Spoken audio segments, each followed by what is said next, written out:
Que le Seigneur vous bénisse richement, mes frères et sœurs.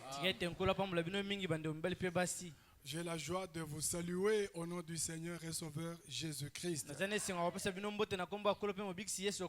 Et je pense que dans le Seigneur, vous vous portez bien. Oui, que le Seigneur vous soutienne et qu'il vous bénisse richement pour tous les sacrifices que vous avez consentis pour venir à l'église.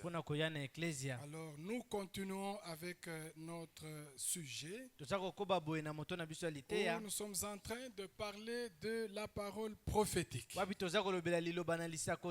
Dans notre temps, nous sommes en train de voir sa place et son importance. Quelle est la place de la parole prophétique? Quelle est son importance pour l'église et pour chaque croyant? Oui, c'est très important pour chacun de nous dans la vie que nous sommes en train de mener alors que nous nous attendons au retour de notre Seigneur. Oui, mes frères et sœurs. Ainsi, nous devons être attentifs à ce que le Seigneur nous montre. Nous nous tenons debout, nous allons lire la deuxième épître de Pierre.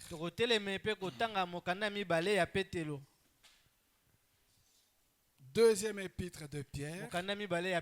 C'est là qui nous est présenté la parole prophétique. Nous lisons au chapitre 1er, au verset 19. Et nous tenons pour d'autant plus certaine la parole prophétique à laquelle vous faites bien de prêter attention, comme à une lampe qui éclaire, qui brille dans un lieu obscur, jusqu'à ce que le jour vienne apparaître et que l'étoile du matin s'élève dans vos cœurs. Sachez tout d'abord, vous-même, que aucune prophétie de l'Écriture ne peut être un objet d'interprétation particulière, car ce n'est pas par une volonté d'homme qu'une prophétie a jamais été apportée, mais c'est poussé par le Saint-Esprit que des hommes ont parlé de la part de Dieu. Et nous allons dans le livre de Amos, d'où vient la parole prophétique. C'est la parole des prophètes que Dieu donne à ses serviteurs, les prophètes, parce que c'est là dans le plan de Dieu. Chapitre 3 d'Amos, au verset 7 et 8. Nous lisons: car le Seigneur, l'Éternel,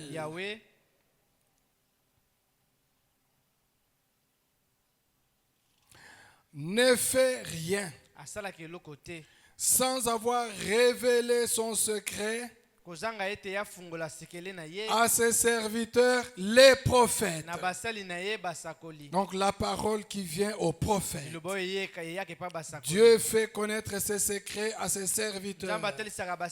Donc c'est la révélation des mystères, des secrets qui est donnée aux prophètes. Le lion rugit.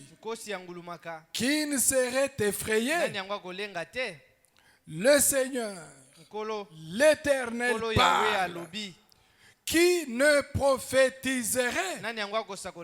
Pour vous montrer que c'est quand Dieu parle que l'on peut prophétiser. Quand Dieu n'a pas parlé, même le prophète ne peut rien dire. Et Apocalypse chapitre 1er, Vous pouvez vous asseoir. Comme ça, nous allons lire cela, c'est quelques versets. Apocalypse chapitre 1er, verset 10 à 13. Je fus saisi par l'Esprit au jour du Seigneur. Et j'entendis derrière moi une voix forte, comme le son d'une trompette, qui disait: ce que tu vois, écris-le dans un livre. Donc vous voyez, c'est la parole des prophètes. Et envoie-le aux 7 églises. Quelles sont ces 7 églises? À Éphèse, à Smyrne, à Pergame, à Thyatire, à Sardes, à Philadelphie et à Laodicée. Je me retournai pour savoir quelle était la voix qui me parlait. Et après m'être retourné, je vis 7 chandeliers d'or. C'est prophétique. Donc ça doit être révélé. Les 7 chandeliers d'or. Et au milieu de 7 chandeliers, quelqu'un qui ressemblait à un fils d'homme, vêtu d'une longue robe, ayant une ceinture d'or sur la poitrine. Qu'est-ce qu'il avait, cet homme-là, qui était le fils de l'homme? Le Seigneur Jésus-Christ, qui marchait au milieu de cette chandelier d'or. Il avait dans sa main droite cette étoile. De sa bouche sortait une épée aiguë. Et vous connaissez cette épée aiguë, à 2 tranchants. Paul nous en parle dans le livre des Hébreux. Et son visage était comme le soleil lorsqu'il brille dans sa force. Et au verset 19, écris donc ce que tu as vu, ce qui est et ce qui doit arriver ensuite. Le mystère de cette étoile que tu as vu dans ma main droite et de 7 chandeliers d'or. Les 7 étoiles sont les anges de cette église que nous avions déjà découvert là-bas. Éphèse, Smyrne, ainsi de suite. Donc les 7 étoiles sont les anges de cette église. Et un ange, c'est un messager, un porteur d'un message. Et quel message? C'est la parole.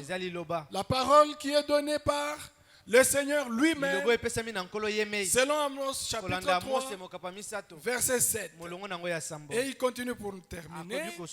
Et les 7 chandeliers, les 7 chandeliers sont les 7 églises que nous connaissons déjà. Donc là, nous sommes en train de vous montrer d'où vient la parole prophétique. Et c'est quoi la parole prophétique? C'est la parole des prophètes. C'est la parole que Dieu donne à ses serviteurs, parce qu'il ne peut rien faire sur la terre sans révéler ses secrets à ses serviteurs, les prophètes. Alors c'est ce que je vous disais mardi, que dans l'église du Seigneur, il y a la parole de Dieu. Dans son ensemble, c'est la parole. Comme nous l'avons découvert dans le livre de Psaumes, où il nous a été montré c'est que la parole. Là, c'était déjà David. Nous avons lu cela. Nous allons le lire en passant. Psaume chapitre 119. La parole tout entière de Dieu. Oui, bien qu'à l'intérieur de cette parole, il y a des parties, il y a des aspects de la parole, comme nous sommes en train de les découvrir. Donc 119, Au verset 105. Ta parole est une lampe à mes pieds et une lumière sur mon sentier. Donc toute la parole de Dieu, bien que dans cette parole il y a la parole évangélique, la parole évangélique, l'évangile du salut, selon que le Seigneur pouvait dire à ses disciples, allez par toute la terre, prêchez la bonne nouvelle. La bonne nouvelle, c'est l'évangile. L'évangile du salut. C'est ça la parole évangélique. Pour amener les pécheurs au salut. Pour amener les pécheurs à leur sauveur. Par la parole évangélique, nous avons compris que la parole évangélique montre au pécheur qu'il est pécheur, il est perdu, mais il ne peut pas rester perdu. Pourquoi Dieu a pourvu au salut. Il y a un sauveur pour lui. Il peut, en tournant les regards vers le sauveur, il ne va pas rester dans son état de pécheur. Par la puissance du sauveur, il peut faire de lui, d'un pécheur, il en fait un fils de Dieu. D'une pécheresse, il en fait une fille de Dieu. Ça, c'est la parole évangélique. Pour lui montrer son état. Tu es pécheur, tu es perdu, mais ne sois pas perdu. Ne reste pas perdu. Il y a une possibilité. Il y a un sauveur. Il y a un salut. Il y a un rachat. C'est en Jésus-Christ. Alors, c'est la parole de la croix. La croix de Golgotha. Ça, c'est la parole évangélique. Oui, mon frère, ma soeur. À côté de la parole évangélique, comme le Seigneur l'avait dit, nous pouvions le lire, je pense. Est-ce que nous l'avions lu la fois passée? Non. Dans le livre de Matthieu chapitre 28. Toutefois, c'est un passage que vous connaissez. Oui, il nous est dit, Jésus au verset 18. Matthieu chapitre 28. Donc il y a la parole évangélique. C'est toujours la parole de Dieu. C'est toujours une lumière. C'est une lampe à nos pieds. Comme nous allons le découvrir encore davantage.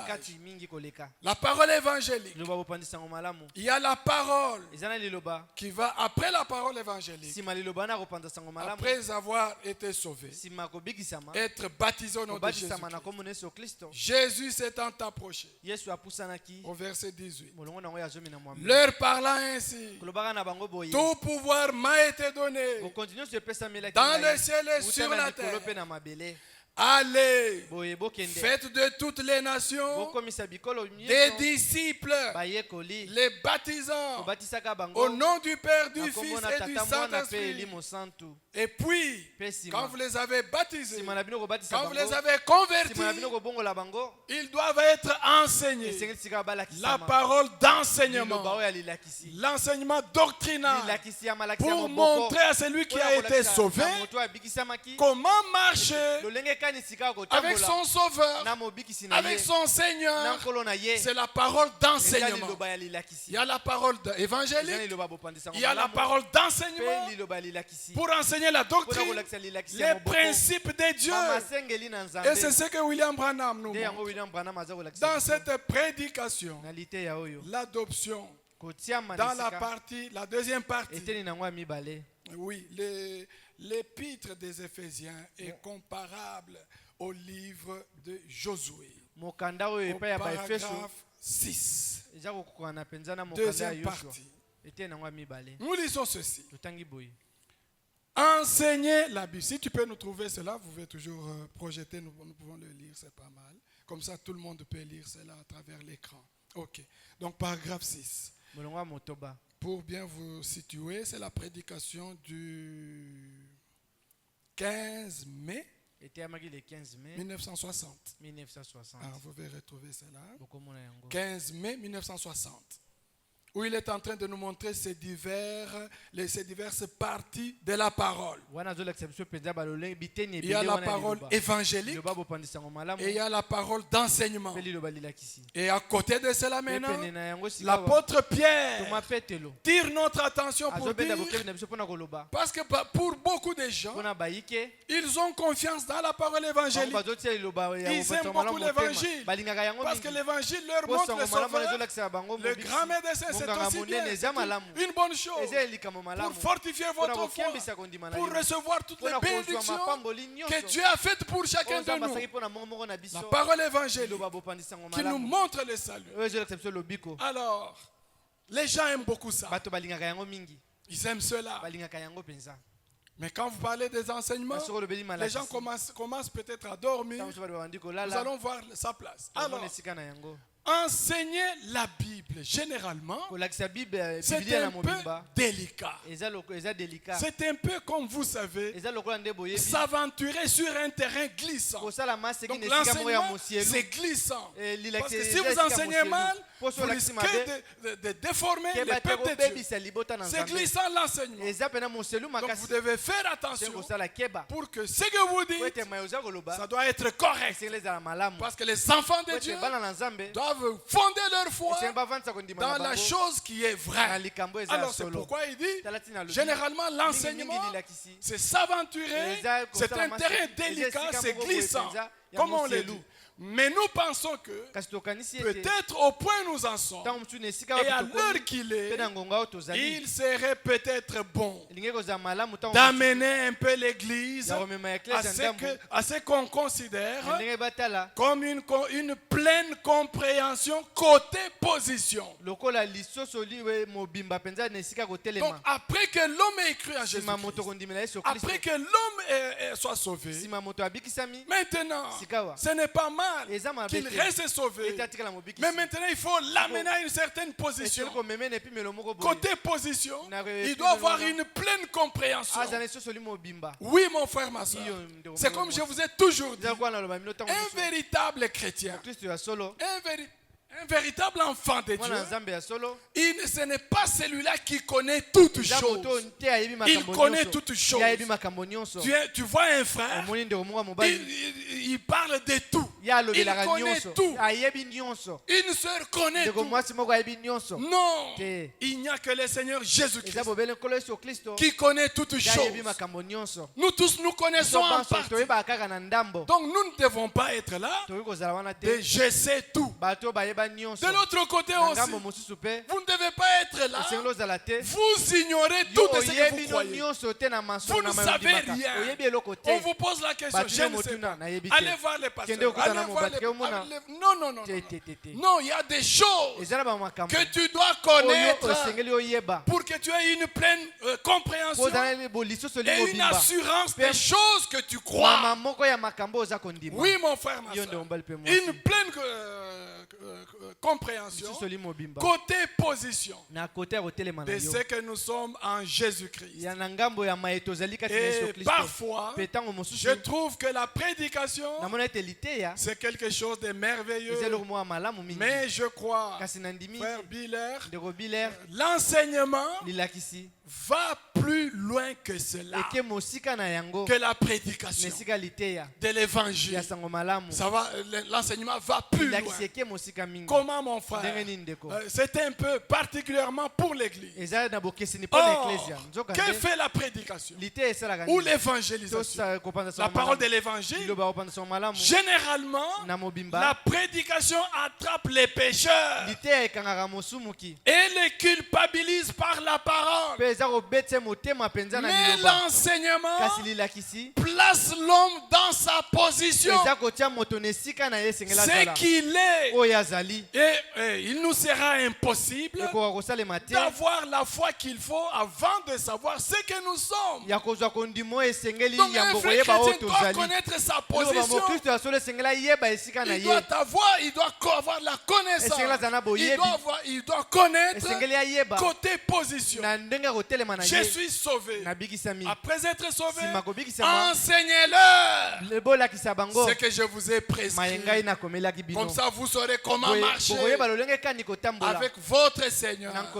Parce que l'enseignement, ça donne la colonne vertébrale de l'église. Une église sans colonne, elle est ballottée. Un chrétien sans colonne, il est ballotté. Il peut avoir une bonne évangélisation, mais quand il n'est pas positionné côté enseignement, il sera dérangé, il sera ballotté. C'est pourquoi l'enseignement a la place dans la parole de Dieu pour édifier l'église de Dieu, pour édifier les enfants de Dieu et leur donner la position. C'est pourquoi même dans notre église ici, bien qu'elle peut être petite numériquement, mais elle est solide.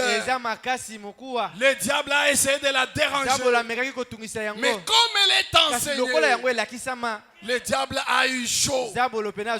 Les gens pouvaient essayer de les déranger, mais ils ne peuvent pas le faire. Pourquoi, mes frères et sœurs? Souvenez-vous toujours que je vous disais, cette fois-ci à Kinshasa, nous aurons une église fondée dans la parole de Dieu. Et ce sont les faux qui vont sortir. Ça ne sera pas les vrais qui vont sortir, comme ça avait été le temps depuis tous les temps. Pourquoi? Quand l'église est enseignée, elle est assise dans la parole. Elle a une foi fondée. Elle ne peut pas être ballottée. Oui, mon frère, ma soeur. Et cela nous fait de la joie. Quand bien même, quand quelqu'un peut même, il essaye de quitter l'église, mais il ne sait pas emporter quelqu'un. Même certains de ses enfants, il ne sait pas le faire. Parce que même ses amis peuvent lui demander, je vais sortir de l'église. Mais où est l'église qui est tombée? Où est-ce que l'église est tombée par rapport à la parole? Parce que les enfants de Dieu doivent côté position savoir que tant que l'église garde la parole de Dieu, tu n'as pas besoin de sortir de cette église. Donc, pour sortir de l'église, il faut que l'église soit tombée par rapport à l'enseignement biblique. Pourquoi? L'église a le fondement. Elle a la colonne vertébrale. L'enseignement donne la colonne vertébrale aux chrétiens. Après être sauvé, le chrétien doit avoir une fondement, une colonne vertébrale. Et Dieu aime cela. Que les enfants de Dieu soient enracinés. C'est cela qui est dit dans le livre des Éphésiens. Côté position. Donc nous sommes en train de voir la place de la parole prophétique. Pourquoi dans l'église, il n'y a pas que la parole prophétique. À côté de la parole prophétique, il y a la parole évangélique. Il y a la parole de l'enseignement. Il y a les enseignements. Et puis il y a la parole prophétique. Les gens aiment beaucoup l'évangile. La parole évangélique, c'est très bien. Mais ce n'est pas pour rien que l'apôtre Paul nous dit maintenant, vous devez aussi faire attention à la parole prophétique. Vous devez prêter attention. Ne prêtez pas seulement attention à la parole évangélique, ni à la parole de l'enseignement. Prêtez aussi attention. Réalisons cela.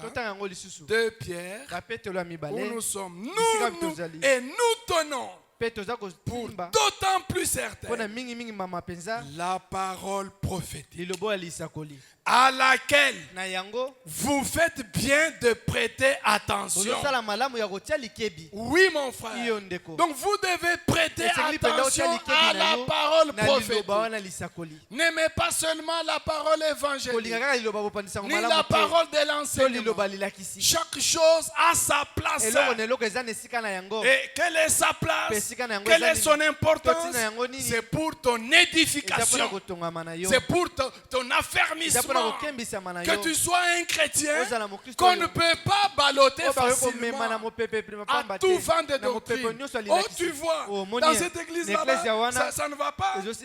Les anciens m'ont dit ça, les anciens m'ont fait cela. Est-ce que c'est parce que les anciens t'ont fait cela que tu dois sortir de l'église? Montre-nous là où l'église est tombée pour que tu puisses sortir de l'église. Voilà comment on fait. C'est ça la position des enfants. Oh non, je suis sorti de l'église parce que telle sœur, la femme du pasteur, la femme des anciens, voici ce qu'ils font de moi. Tu ne comprends rien. Mais quelqu'un qui comprend, qu'on lui fasse des problèmes dans l'église. Mais tant que l'église n'est pas tombée, il est dans l'église. Il marche. Pourquoi mon frère? Ce n'est pas l'église de quelqu'un. C'est l'église de Dieu. Tu ne peux sortir de l'église que quand l'église est tombée. Pourquoi sortir? Parce que quand elle est tombée, Dieu l'a abandonnée. Tu n'as pas besoin de rester là où Dieu n'est pas là. Ton désir, c'est d'être avec Dieu. Amen. Voilà la place de la parole prophétique. Elle a sa place. Elle brille. Lisons cela, vous allez voir. Elle brille dans un lieu obscur. Pour que nous puissions voir dans quel temps nous vivons. Il y a la parole des prophètes. Et aujourd'hui, dans notre temps, je peux vous dire avec assurance que Dieu avait promis l'envoi d'un prophète de format de Élie le prophète chez les nations. C'est le premier prophète que Dieu a envoyé chez les nations. Est-ce que vous le savez? Conformément à la Bible, quand l'église des nations a commencé, là à l'âge d'Éphèse, il y a eu un prophète du nom de Paul. C'est lui le premier messager. Et depuis le début de l'église, à travers les âges de l'église, Dieu n'avait pas prévu un prophète. Mais à la fin de l'église, au temps de la Odyssée, tu avais promis un prophète. Je vous enverrai Élie le prophète. C'est pourquoi, mon frère, ma soeur, nous avons un prophète biblique. C'est pourquoi nous ne sommes même pas des branhamistes. Oh non, ne lis pas les brochures. Les brochures, ce sont les tonnéristes. Mais la promesse de Dieu dit, je vous enverrai Élie le prophète. Et quand il a envoyé Élie le prophète, qu'est-ce qu'il devait faire? Il devait emmagasiner la nourriture. Et où est-ce qu'il a emmagasiné la nourriture? C'est dans les brochures et dans les bancs. Voilà comment, mon frère, ma soeur, nous ne pouvons pas laisser les brochures aux tonnéristes. Les brochures, les lettres circulaires, ce n'est pas pour les tonnéristes ni pour les franquistes. C'est pourquoi je vous dis ce soir, nous ne sommes ni des branhamistes ni des franquistes. Nous ne sommes pas des franquistes. Nous sommes des enfants de Dieu. Nous reconnaissons les dons de Dieu que Dieu nous a envoyés dans notre temps de la fin. Pourquoi? Dans notre temps de la fin, il nous a promis un prophète et il avait promis un enseignant. Je ne suis pas cet enseignant. C'est Ewald de France qui a été un enseignant qui a enseigné ce message pour nous garder dans la Bible. Amen. Oui, mon frère, ma soeur. Ainsi vous comprenez la place de la parole prophétique. Nous continuons encore. Oui. Là, vous faites bien de prêter attention. Comme à une lampe qui brille dans un lieu obscur jusqu'à ce que le jour vienne apparaître et que l'étoile du matin s'élève dans vos cœurs. Donc vous comprenez là-bas, mes frères? Qu'est-ce qu'il y a là-bas? Il y a trois choses. Il y a la parole prophétique qui est comme une lampe qui nous éclaire. Et elle nous éclaire jusqu'à quand? Jusqu'à ce qu'il y ait le jour. Et qu'avant qu'il y ait le jour, il y a c'est quoi? L'étoile du matin. L'étoile du matin. Et William Branham, il dit l'étoile brillante du matin. Ce n'est pas William Branham, c'est le Seigneur Jésus-Christ. C'est lui que nous attendons. En attendant le Seigneur, sur notre sentier, nous devons avoir une lumière. Nous devons avoir la lampe. Et la lampe qui brille, c'est la parole prophétique. La parole des prophètes. Voilà encore un autre élément qu'il a. Je voulais montrer la fois passée. Et il faut insister pour que cela vous pénètre. Qu'est-ce qu'il dit encore? Tout, sachez tout d'abord, vous-même, aucune parole de prophétie de l'écriture ne peut être un objet d'interprétation particulière. Laissez la parole prophétique telle qu'elle est. Dieu lui-même, c'est lui le propre interprète. N'interprétez jamais la parole prophétique. Croyez-la et attendez son accomplissement. C'est lui qui a parlé de l'enlèvement. C'est une promesse. C'est une parole prophétique. Nous attendons que celui qui nous a promis revienne. N'expliquons pas cela. Oh, voyez comment il est venu. Il est venu à travers William Branham. Oh, il est venu à travers le message. C'est lui qui est parti. C'était un homme. Comme il est parti, de la même manière que vous l'avez vu partir, de la même manière, il reviendra. C'est lui qui est parti. C'était une personne humaine. C'est pourquoi William Branham enseigne. Ce que nous attendons, c'est un retour corporel de Jésus. Un retour physique de Jésus. Parce que c'est lui qui est allé. C'était un homme physique.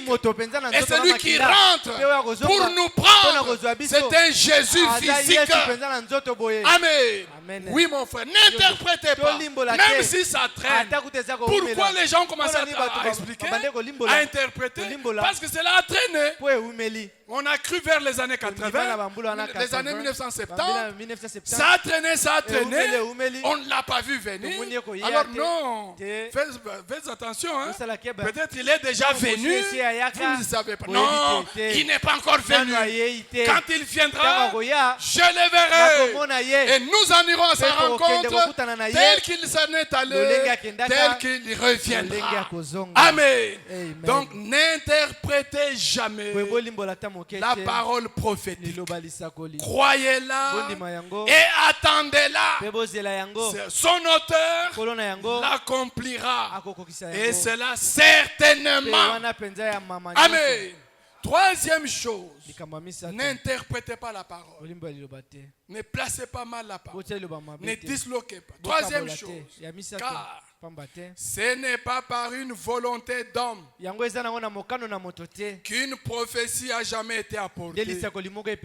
C'est ce que cette église doit connaître. Et c'est ce que beaucoup ne connaissent pas. Où vous trouvez des gens qui ont des dons. Aujourd'hui, je vais prophétiser.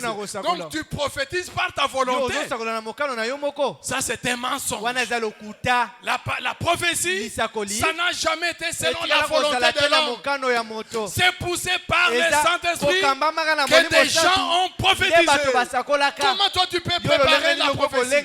Aujourd'hui, je vais prophétiser. Assis-toi avec ta prophétie. Nous n'en avons pas besoin. Amen. Nous avons besoin que le Saint-Esprit lui-même puisse pousser l'homme ou la femme à prophétiser. Amen. Pas selon ta volonté. Nous ne recevrons jamais cela.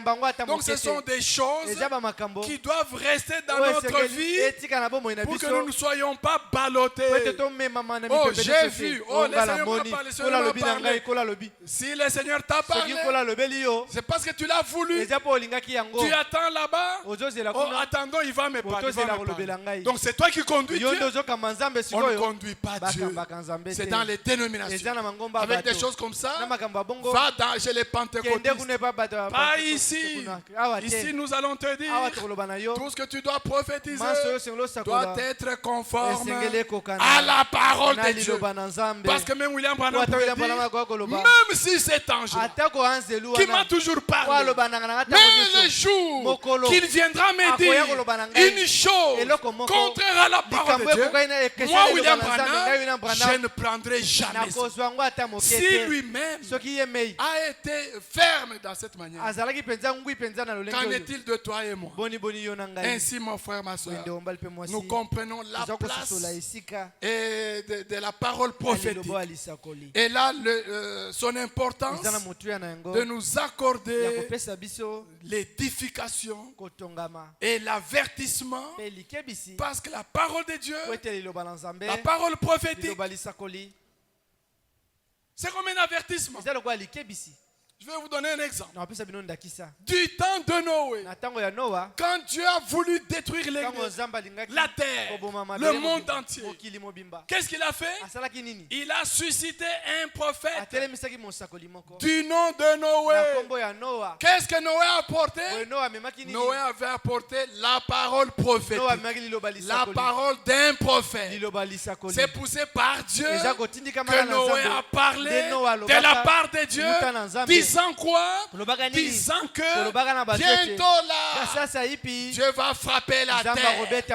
Et le Seigneur pouvait dire, ce qui arriva du temps de Noé arrivera de même au temps de la fin.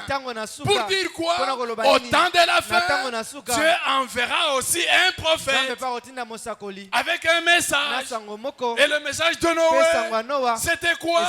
C'était un avertissement. Pour vous dire quoi, mon frère? L'importance de la parole prophétique, sachez que c'est Dieu qui vous avertit. Il vous avertit de quoi? Des jugements qui viennent. Il y a des jugements qui viennent. Alors mon frère, ma soeur, la parole prophétique nous avertit. Oui, mon frère. Ainsi, quand nous comprenons toutes ces choses, vous comprendrez la place de la parole prophétique. Elle est très importante parce qu'à travers la parole prophétique, et qu'ainsi toutes les formes de la parole, c'est-à-dire quoi? La parole évangélique, l'enseignement et la parole prophétique. Toute cette parole-là, son travail, c'était pour nous donner la colonne vertébrale, que nous ne soyons pas des bébés. Il nous l'a dit dans cette prédication. Dieu n'aime pas des gens sans position. Dieu n'aime pas des bébés sans position. Là, il faut avoir la colonne vertébrale. Toi, tu as un petit bréchet, une petite histoire là qui n'est pas ça.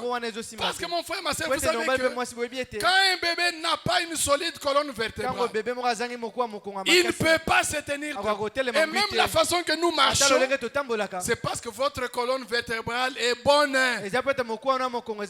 Si elle est malade, tu ne vas pas marcher. Tu ne peux pas soulever des choses. Pourquoi? Tu as une bonne colonne vertébrale. C'est ce que doit être un vrai enfant de Dieu. Oui, mon frère. Prenons dans cette prédication la voix de Dieu qui a été frayée. Il nous dit de bonnes choses là-dedans pour un véritable enfant de Dieu. C'est une prédication de 1952, au 9e mois. La date n'est pas connue, vous allez seulement vous retrouver là-bas. C'est 9e mois, 1952, la voix de Dieu. Allons-y un peu rapidement, comme ça nous allons lire ces choses que notre Dieu. Paragraphe 200, vous avez trouvé? Oui. Paragraphe 206. 206 à 209. C'est très important, mon frère, ma soeur. Et c'est ce qui manque à beaucoup dans notre église. Une solide colonne vertébrale. Que le Seigneur nous en donne. 206. Vous voyez que c'est ce que sont certains de ces prédicateurs frontaliers. Donc il y a des prédicateurs frontaliers qui ont peur Ce sont les gens qui ont peur. Un chrétien croyant qui a peur. Que Dieu vous débarrasse du péché et qu'il mette en vous une colonne vertébrale.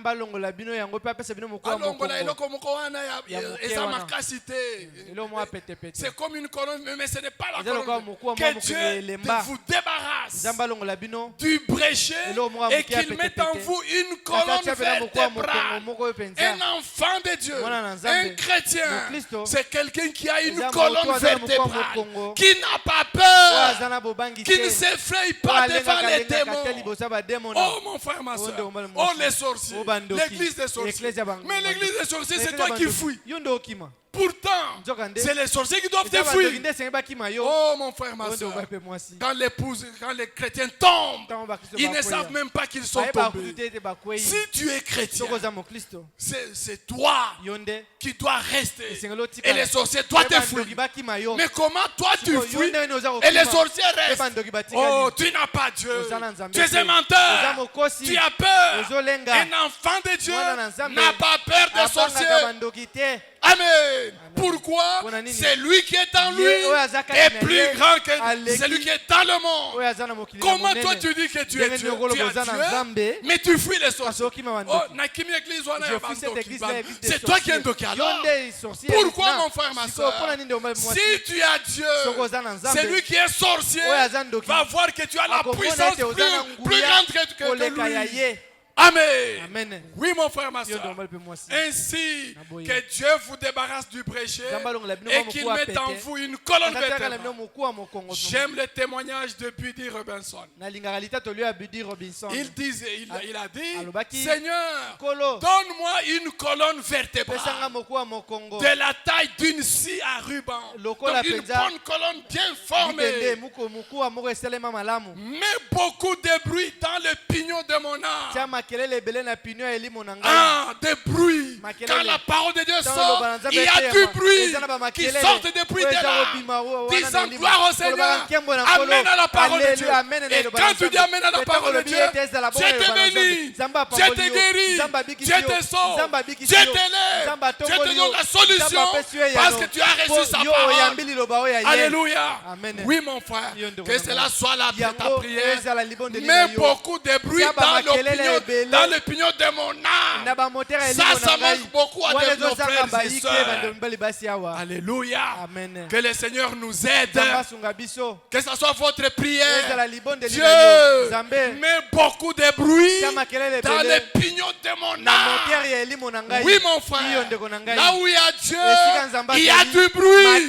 Là où il y a Dieu, il y a des tonnerres. Là où il y a Dieu, il y a des éclairs. Amen. C'est à la maternité, il y a du bruit. À la morgue, c'est un silence, un fatotal. Nous ne sommes pas à la morgue, nous sommes dans une maternité. Croyez-vous cela? Oui, mon frère, ma soeur. Tu peux venir malade. La joie du salut dans ton cœur. Tu sors guéri. Tu sors rétabli. Amen. Il est Dieu de sa parole. Il est le Dieu qui guérit par l'écoute de sa parole. Tu peux sortir guéri. N'est-ce pas? Il est dit dans sa parole, dans le livre des psaumes, il envoya sa parole et sa parole les guérit. Amen. Mon frère, ma soeur, que le Seigneur mette beaucoup de bruit dans le pignon de votre âme. Laisse-moi combattre le diable tant qu'il me reste même une dent. Et puis, que je les pèse avec même des gencives. Ah, les gencives, c'est quoi? C'est là où il y a les dents. Donc, les dents sont déjà parties. Mais tu es tellement courageux. Tu commences à mordre le diable même avec les gencives. Alléluia. Ça, c'est un chrétien qui n'a pas peur. Un chrétien qui attaque le diable même avec les gencives. Oh Oh mon frère, ma soeur. Et quand tu fais cela, ton Dieu va te venir au secours. Et il va te donner la victoire. Amen. Oui mon frère, pas un chrétien peureux. Un prédicateur frontalier. Un chrétien frontalier. Tu n'as pas Dieu, c'est pourquoi tu as peur. Tu as peur, c'est pourquoi tu as peur parce que tu n'as pas Dieu. Mais celui qui a Dieu dans son cœur, il affronte les diables. Même s'il lui reste une dent, il les serre avec ses gencives. Je les pèse avec ses gencives jusqu'à ma mort. J'aime ça. C'est bien. Il a dit, j'avais un vieux chien pour chasser les ratons laveurs. Ce chien-là est mort. Il combattait les ratons laveurs jusqu'à ce qu'il lui restait qu'une seule dent. Et après, il les pesait avec ses gencives et il aboyait. Même quand il ne réintéressait rien, toutes les dents parties, mais avec des gencives, loue l'Éternel. Glorifie le Seigneur. Tu auras la victoire. Amen. Tu auras la victoire.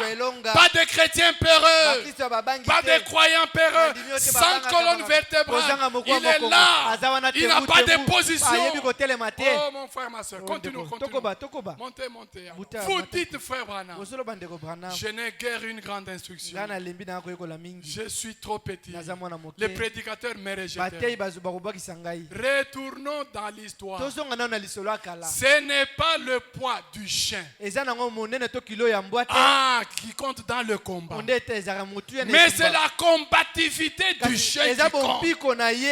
Tu peux voir un petit chien, mais dans lui, il y a la combativité. Il aime le combat. Alors plus il aime le combat, mon frère, l'autre là, il peut être gros, mais il a peur. Mais le petit là, l'attaque. Il commence à fuir. Pourquoi? Ce n'est pas la grandeur, mais c'est la combativité dans le cœur de l'homme qui fera qu'il soit grand. Amen. Oui, nous l'avons toujours vu. Vous pouvez voir un géant là-bas contre un petit là-bas. Je vais te frapper. Il regarde. Joue, même si tu es lancé comme ça, mais moi, je vais te battre. Tellement le petit là, il est déjà éprouvé. Il n'a pas peur de la guerre. Il n'a pas peur. Il s'avance. Il va là-bas. Il attaque. Oui, mon frère, c'est ce que tu dois être. Mon frère, ma soeur, tu ne dois pas être là craintif. Moindre problème, pasteur. Moindre problème, les anciens, moindre problème, les diacres. Toi-même commence. Qu'il y ait la combativité en toi. Il n'y a aucun démon qui est au-dessus du nom de Jésus.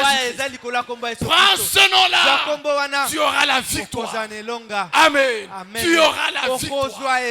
C'est pourquoi, mon frère, ce n'est pas la grosseur du chien. Ce n'est pas le poids du chien dans le combat. Non. C'est la combativité.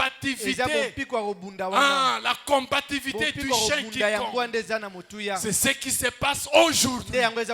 Tenez-vous là. Voyez, de toute façon, le chien subsistera là. Le petit là, il sera toujours là. Il aime le combat. C'est pourquoi, mes frères et sœurs, je peux vous dire qu'en tant que chrétien, ne craignez pas aussi le combat. Amen. Ne craignez pas les combats. Affrontez le combat. Celui qui est avec nous est plus grand que celui qui est dans le monde. Oh, Nzambenanga. Mon Dieu. Oui. Retrouvons cela. Où il parle de pleurs. Dieu n'aime pas les gens qui pleurent. Dans la prédication, pourquoi crier pas? Nous allons même nous arrêter là-bas. C'est la prédication de 1959. C'était en 1959. Du 4 octobre. Le 4 octobre. Dieu n'aime pas les gens qui pleurnichent. Des pleurnichards. Oh, moi ici. Oh, moi ici. Non, mon frère. Paragraphe 40. Si vous avez trouvé. Pourquoi crier parle? Le 4 octobre 1959. Paragraphe 40. Pourquoi crier pas? Paragraphe 40. Montez au contraire. Vous êtes là vers 16.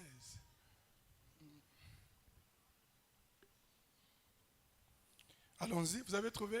Oui. Paragraphe 40, lisons. Voilà. Dieu n'aime pas les gens qui pleurnichent. Aujourd'hui, nous vivons. Pourquoi nous inquiétons-nous? Pourquoi vous posez-vous des questions? Pourquoi attendez-vous? Parlez et marchez.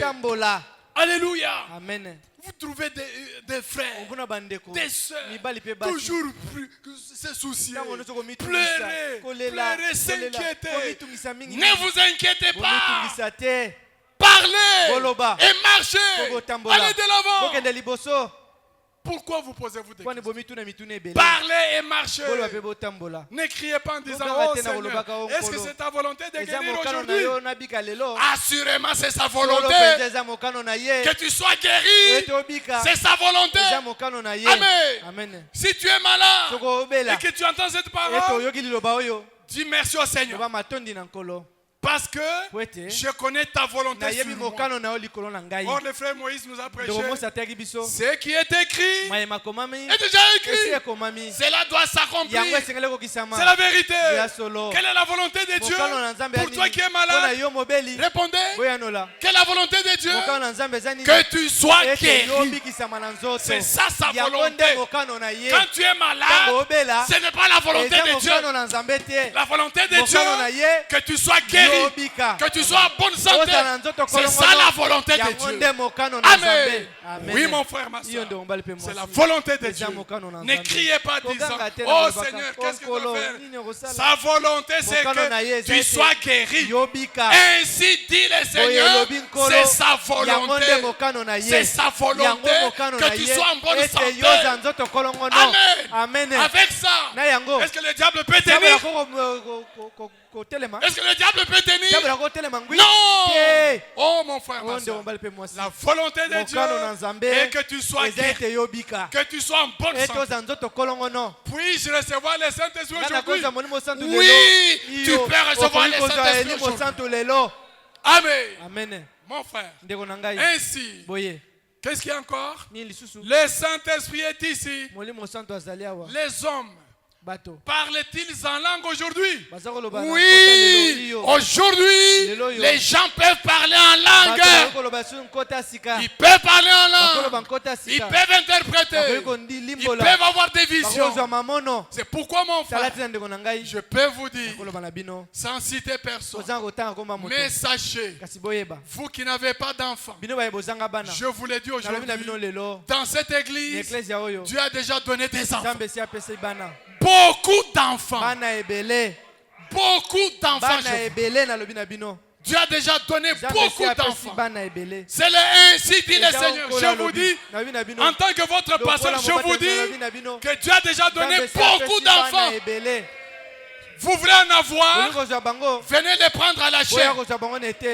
Il y a des enfants, beaucoup d'enfants. Tu veux avoir des enfants, des jumeaux, tu peux les prendre ici. Tu veux 3 enfants à la fois, tu peux les prendre aujourd'hui. C'est ainsi dit le Seigneur. Amen. Oui, mon frère. Voici les miracles qui accompagneront ceux qui auront cru. Les hommes interprètent-ils le message? La Bible dit qu'ils le font. Cela règle la question. Ainsi dit le Seigneur, parlez, ne criez pas.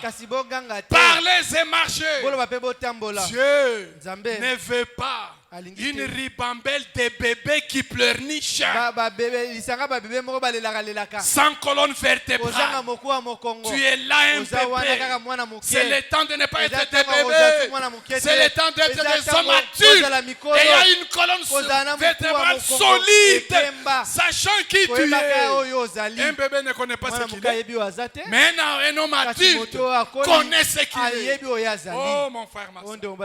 Ainsi il nous dit, Dieu ne veut pas une ribambelle de bébés qui pleurent. Il veut des hommes qui ont une colonne vertébrale. Qu'est-ce qui vous donne la colonne vertébrale? L'enseignement de la parole de Dieu.